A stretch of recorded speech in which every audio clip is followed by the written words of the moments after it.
Hi guys, and welcome back to Turning Back the Clock. So, you may have noticed I've had a little bit of a break. Sometimes just life and work and things just get in the way of filming. So, had a little bit of a break, but I am back now. I've got a whole summer ahead of me, so lots and lots of new adventures coming up. Before we get on to new adventures though, I do want to cast back to January of this year, when I was invited onto the Archery Geek Outdoors podcast.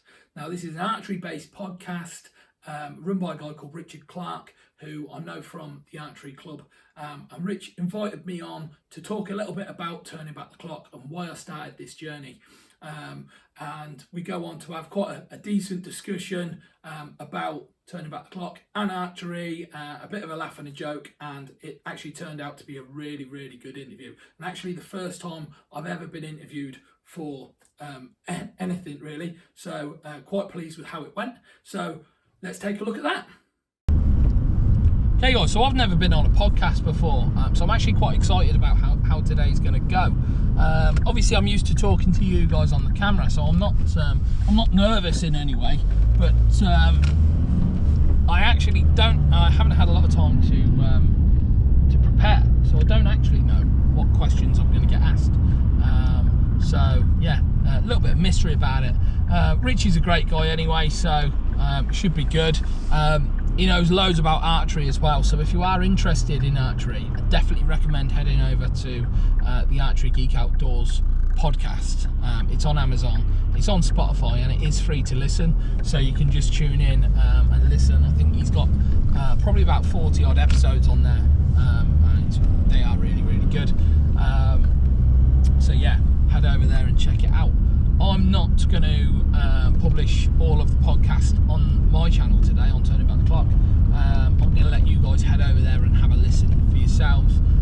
But definitely come back to me with your feedback, guys. I'd really love to know what you think about my first appearance on someone else's channel.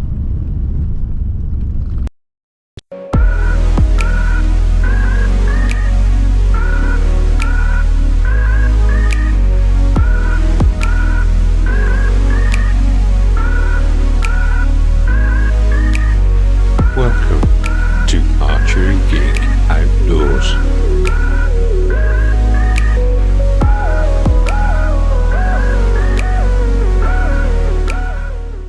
Hello and welcome to the Archery Geek Outdoors podcast. In this episode number 37, I do my first face-to-face interview on the podcast with Richard Lisserman from Turning Back the Clock. In this episode, we talk about Richard's journey back into health and fitness, how he got into archery, and what he's got planned for the coming year for Turning Back the Clock. It was also my first outing with the new Rodecaster Pro. I've still got a lot to learn. Really, really pleased with Richard's audio, but somehow I managed to get some weird, strange echo and some overcompressed sound on my voice. Anyway, I hope you enjoy the interview and see you on the flip side, folks. Right, today I'm lucky enough to have with me Richard Lisserman of the Turning Back the Clock YouTube channel. I'll tell you what, anybody who listens to these regularly will know that was 9 seconds before I fluffed my words. 47 seconds has been my fastest yet. It's one of those, we are talking the hardest bit is the opening sentence, and I fucked it up already.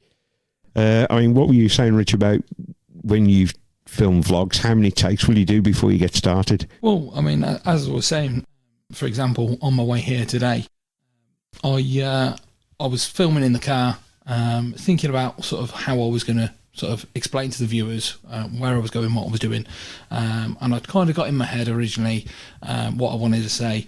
4 takes later, I'm saying something completely different. Someone had pulled out in front of me while I was recording as well, so I couldn't use that footage either. And often you'll go somewhere, so for example on the Scafell Pike video that I was recording, I'd in my head all the way up there, because we're going to the Lake District, there's 4 hours of me going over and over in my head about what I'm going to say to the camera. And then I got there and started to record, and the entire opening scene, or the opening sentence, was absolutely rubbish. I didn't like how I sounded or what I said. and it just sounded really cheesy and corny. So I ended up having to sort of re-record on the fly, and I often find on the fly is where I get the best kind of footage, and I come out with something amazing in one take rather than sort of thinking about it and thinking about it and thinking about it. So yeah, it does often just come to you at the time, really.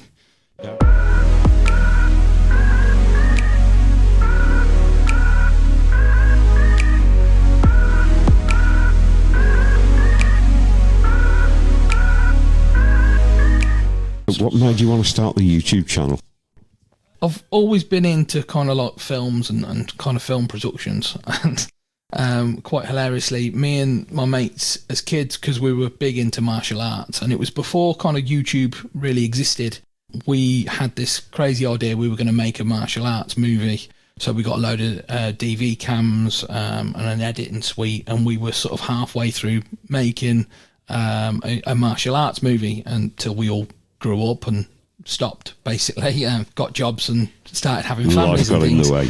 Yeah, when you could just hang around with your mates all day and it wouldn't be too much hassle. And so I've always liked the idea of making sort of videos and films and that kind of thing. And it just felt like the best way I could. It was kind of backing myself into a corner, really, by making a YouTube channel of me losing weight and going out there and doing this stuff. It gave me no option but to carry it on, because otherwise you have to fail publicly, and that's Was bad. it that sense of accountability? That's one of the reasons I started this podcast. For me to have an audio diary of what I was doing, where I was going, and what I was finding out. I say I love deep diving into something, and just about the eating, the exercise, water consumption. I'm drinking a minimum of 75. Having said that, today I've had sod all water. All I've had is coffee. I normally make an effort to drink at least 75 ounces of water a day. And it's true. If I drank 50 ounces, I'd think, well, this ain't working. I'm still hungry in the evening. I'd graze. If I get 75 or 100 ounces down me, I'm not as hungry in the evening, and I'm less likely to graze. And that was superb for me. It really does satiate the appetite, doesn't it? Yeah, definitely. It definitely makes a difference. I've taken to having a bottle of water on my desk at work now as well, because that as well stops me going to the coffee shop, which is just around the corner. I can just reach for my bottle of water, I'll drink the water, and then obviously that's it. It does definitely help.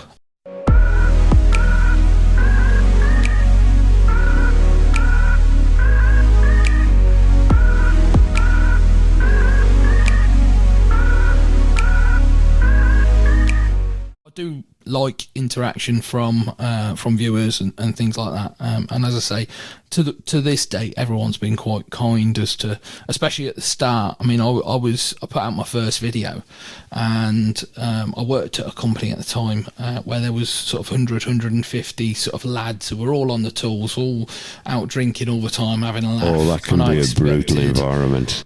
Yeah, I expected quite a big grilling over it. Especially when, in my opinion, I wasn't massively happy with the video quality. It was before I had decent cameras. The intro was something that I'd done with a very, very simple animation, and there was things about the channel that I didn't like anyway. But I thought, well, let's just start, and it'll get better as it goes along. And I was expecting quite a big sort of like, I almost expected to pick up quite a few trolls. And to be fair, I've been quite lucky, and everyone's been quite nice about it. So I was the same with this, but to be honest, the amount of support I've had, particularly from folks in the States, has been incredible. Oh, that's but good. Like, that's definitely good. People like Anthony and Stephanie at the Off Centre Archers, their podcast's fantastic. It's not safe for work. You know, mine can be a little bit sweary at times, but they're so entertaining to listen to. And all what they want to do is build this archery family, and they will help and support absolutely anybody.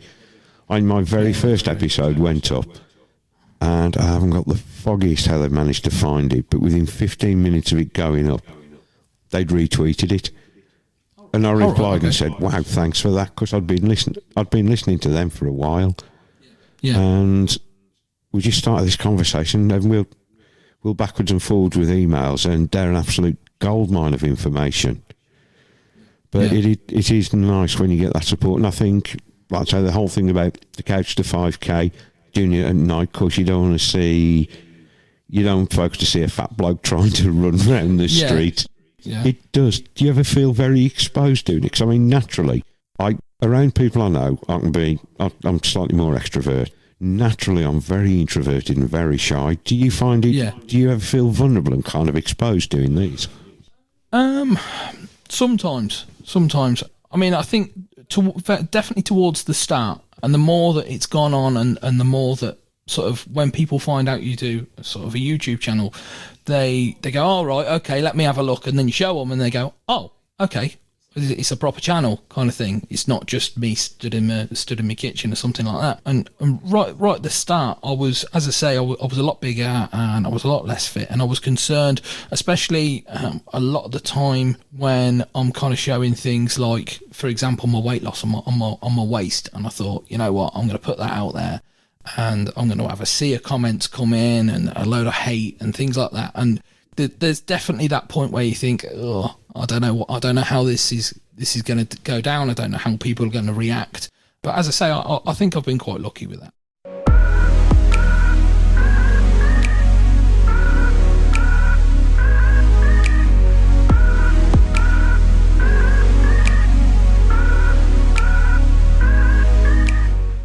So there we go, guys. That was my first ever interview.